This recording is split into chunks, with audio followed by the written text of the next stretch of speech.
Today is the fourth day since 3 US contractors were reported missing in Iraq. Their whereabouts remain unknown. A search to locate them is underway, and since Monday, Iraqi forces have been deployed to the capital, where they have been carrying out door-to-door and car searches. US officials said on Sunday that they are working in full cooperation with Iraqi authorities to ensure their safe return. The three men and their taxi driver were last seen in Baghdad, in the southern neighborhood of Dora. The exact circumstances in which they were kidnapped are not yet clear, as statements provided by Iraqi police and local media appear to be in contradiction. Official state sources believe that the men were abducted from their interpreter's apartment, which some claim was a brothel. Iraqi reporters with whom FRB spoke received information that the contractors had been dragged into government vehicles by men clad in military uniforms.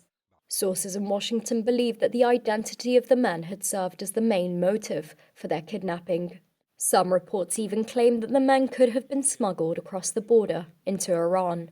But the identity of all three has raised various question marks. Earlier reports described one of the men as a US citizen of Egyptian origin. But newly surfaced reports suggest that the men in question may be Iraqis that have recently been granted US citizenship. In recent months, Iraq has experienced an alarming surge of abductions, many of which go unreported. And the case of the missing Americans is the third largest kidnapping of foreign workers in the embattled country, but responsibility for this incident is yet to be claimed.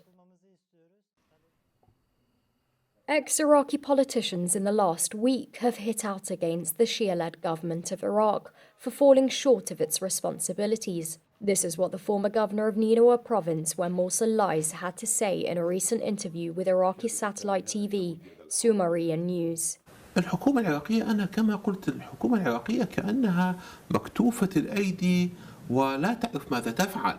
اليوم بعد سنة ونصف من يكتف أيديها؟ بعد سنة ونصف هذا السؤال سألهم لهم، لأنه بعد سنة ونصف لم يقدموا طلقة واحدة باتجاه الموصل، لم يوصلوا ببندقية واحدة إلى الموصل، لم يوصلوا بجندي واحد إلى الموصل.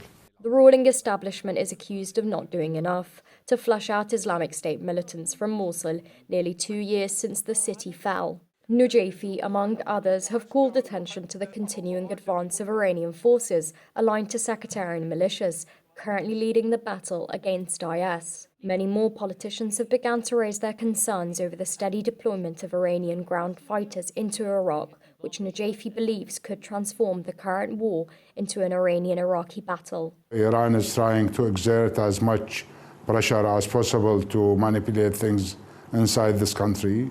The violence which befell Iraq last week shows that the flames continue to flicker after IS's deadly attacks sparked the onslaught of Diyala's Sunni population by militias. Current Sunni parliamentary speaker Salim al-Jabouri issued a scathing statement condemning the sectarian targeting of inhabitants in his hometown of Muqtadiyah. But other statesmen remain silent on the issue of Iranian meddling.